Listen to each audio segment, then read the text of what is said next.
All right. So we are back. Here's another speaker for DATAnalyze 2021. This time the speaker is a little closer, not coming from Nigeria or abroad. This speaker is in Dallas, which is pretty close to me, and his name is Samar Khan. We've talked a couple times. We've connected through a couple of mutual connections, and it turns out we've had some similarities in our backgrounds, our philosophies. So I'm pretty excited about this one. So Summer, go ahead and start off. Tell us about yourself. For example, you mentioned playing soccer before. What else is there to know about you? Sure, Scotty. It's nice to chat with you and anybody who's seeing this view. I'm actually based in Dallas, as Scotty mentioned. I went to school in UT Arlington, did my undergrad, and I also did my master's in business MBA at SMU Dallas. Before coming to United States, I grew up in far northern region in India, Kashmir. Uh, Came on an undergrad scholarship to UT Arlington, started my tech career. Also, right before I came to United States, I was a professional athlete for 1 year. Very tough life, but very rewarding. And a lot of my day-to-day background, discipline, how my life has evolved, comes back from my career uh, in being a professional athlete some 20 years back. I love technology, and my focus of the last, I would say, 20 years. I've been in the tech industry for 20 years. I've led small, bigger teams. Um, I've built teams in close to 4 or 5 countries across the globe. My passion areas really are AI, ML, data analytics. I'm extremely passionate about blockchain and what it can bring um, in a global landscape. Extremely excited to share some new ideas with Scotty, and we'll go from there. Yeah, appreciate it. And I think one of the really interesting things is, I did lead off by mentioning soccer, and that was a specific reason. Part of it is, we had talked about how that led to a lot of the philosophy, for you, a lot of the mental toughness that led you to do all these things you do. And unfortunately, we won't have time for all the amazing stories, but we can at least start with, for example, how you became interested in tech and tech and analytics, stuff like blockchain, AI, ML, how these various things have impacted your life, not necessarily just now, but also when you were growing up as an athlete, the stuff you're doing, like the Commonwealth Society, running the student chapters, for you coming over to the US throughout your life. So this is a little bit more general than what you've said, but how has tech and analytics impacted you and your life? Yeah, early on, even when I was growing up in India, I've always had, in the early 90s, mid 90s, was fascinated by computers. And the computer classes had started coming to schools, high schools or elementary, middle schools. I took a lot of programming when I was in early on, I would say eighth, ninth standard, 10th standard. I was always intrigued by, computer programming. Found it really fascinating when with Web 2.0 or Web 1.0, how you can build a program and it would display. So that was my early on exposure to the technology. And as I started looking at my career, like what would I like to do? I was at the crossroads of should I pursue being an athlete? There's not much future being a soccer player in India. And I was always intrigued by computers, programming languages. And I decided like, okay, that seems like a straight shot for me to go to the United States and pursue a career in tech. That was early on. And from there on, I worked with many companies, like Sabre, one of the top tier companies in the travel space. I was an intern there, working for the CTO, building a lot of web applications for airlines like U.S. Airways, American Airlines, and my interest actually, as I gained a lot of experience in the real world, that's it. incrementally increase towards AI, ML, blockchain. I have run blockchain meetup groups across Dallas Fort Worth areas, and extremely passionate about what it can solve some real world problems. AI, ML, if you really think about data analytics, AI, ML, they're all around you right now with the social media. Yeah. But yeah, my experience has contributed a lot to what my perspective has changed over the years, why AI, ML, and data is key components of your life. Yeah. Yeah, I think it's one of those things, for us having grown up playing sports, you in soccer, football for the international audience. I played that growing up too. Although my most natural talent was in baseball, and my love was for basketball. And in any of those sports, baseball, it's easy to see the statistics, the analysis, the AI ML that can come into play. Basketball, because it's so fluid, it's hard to recognize it. But we can see the same thing, points per game, rebounds per game, minutes per game, also points per minute. So someone who has a low usage rate might be an efficient scorer, but they don't have the talent to stay on the court for very long. And things that don't seem to have as much AIML, we can actually put a lot of that in there. And I think it's just fascinating the stuff that we can do in the real world. There's always some form of data and analysis involved. Yeah, and one very specific examples I can share. If you think about data analytics, why it's so important. We've got a pandemic raging right now, Yeah. hopefully towards the end of it. There is no way the scientists would have been able to build a vaccine if they had not analyzed the data over the years, the early discoveries with the vaccine development, some almost a decade back. Using that data really accelerated where you were able to see vaccine being introduced um, into the market in less than 9 months. It's all about data. If Yeah. you think about example of what data can do, right? Very moment, these couple of these companies were able to bring out their vaccine because they were able to analyze huge data sets, look at all the permutations, combinations, and bring out, solve the most important problem in the entire globe right now. Yeah. Yeah. Yeah. And one thing I studied in college, a lot of people know about the more STEM side of me, but I also studied history. And one of the interesting things is, in the end, whether you're using numerical data or historical data, a lot of times you realize you're doing similar forms of analysis, whether it's historical research or the scientific method.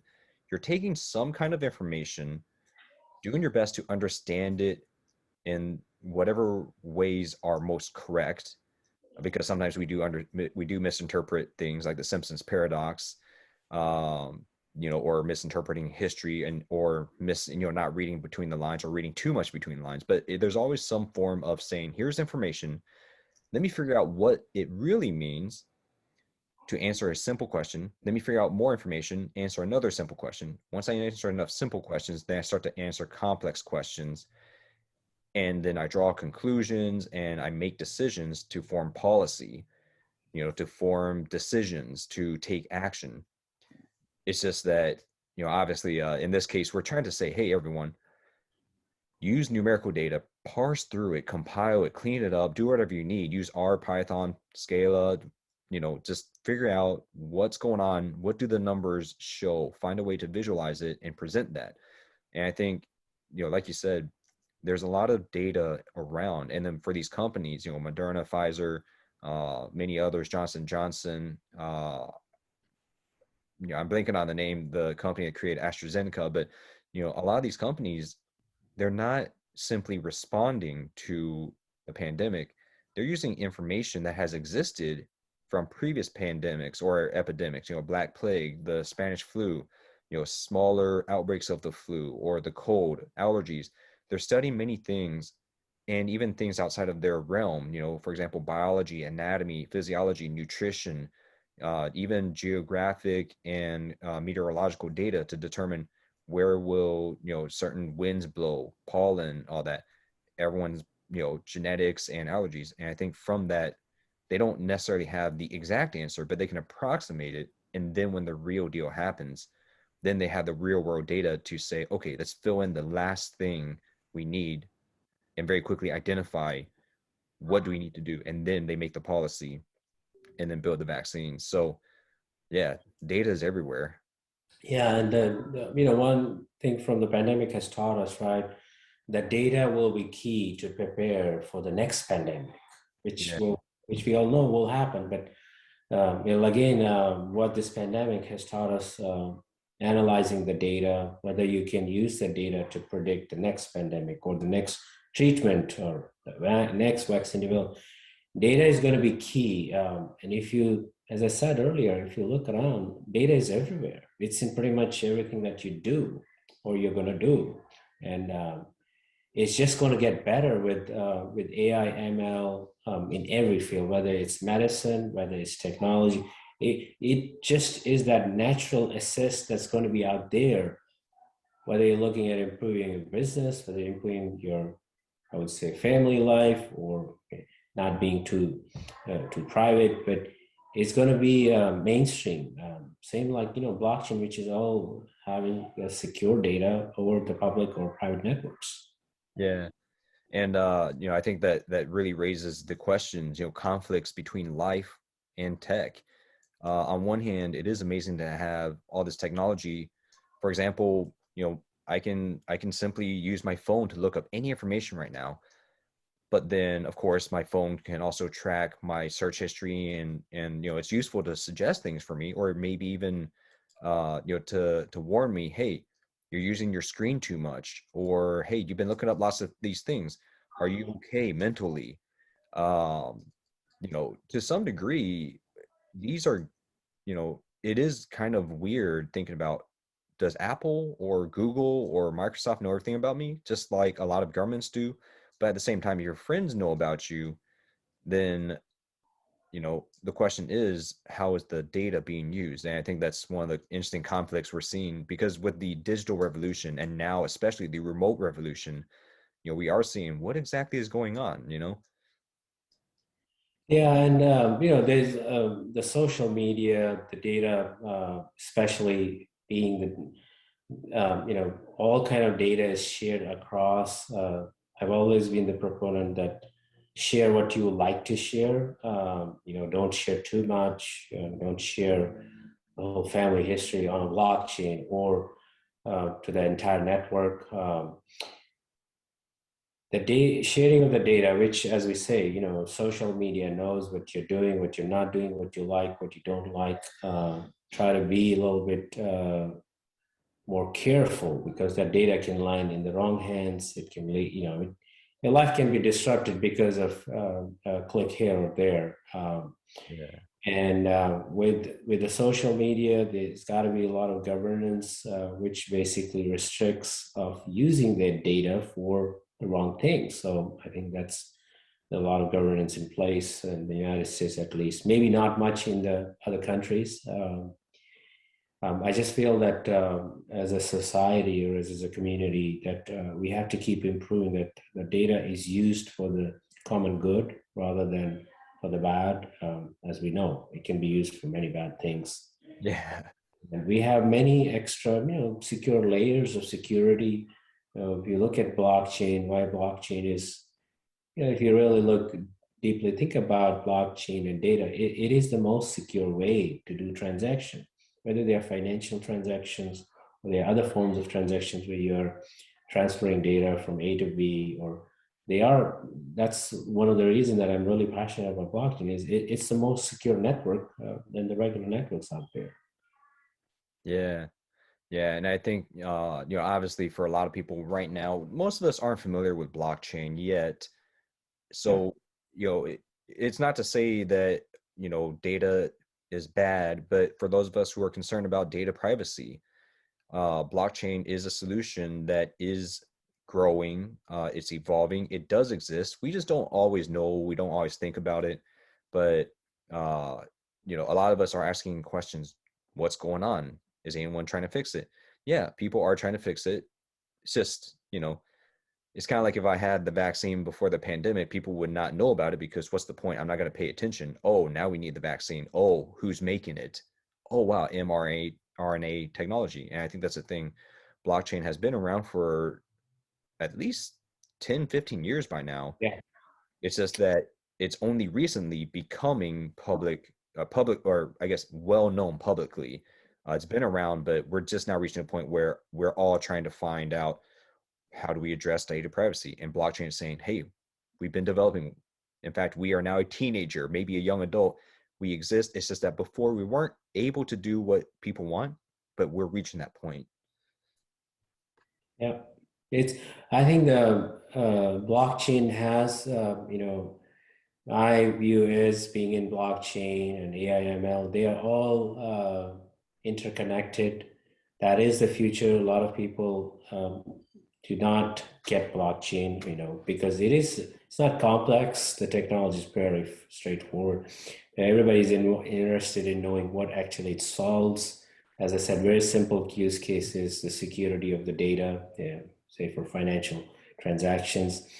And the other thing I see is definitely blockchain is here to stay. It is going to be mainstream in 5 years from now. We see all the governance that's changing from countries to states globally. But it's just, it's one of those, just like one of the pillars that I feel uh, is kind of a web 2.0. It's not there really.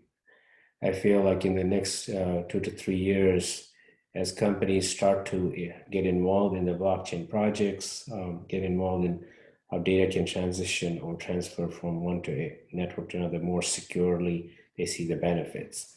At the end of the day, it is a data that gets transitioned or that moves from A to B. That's where the blockchain benefits are going to be presented, and those are solving very pure use cases in the global industries.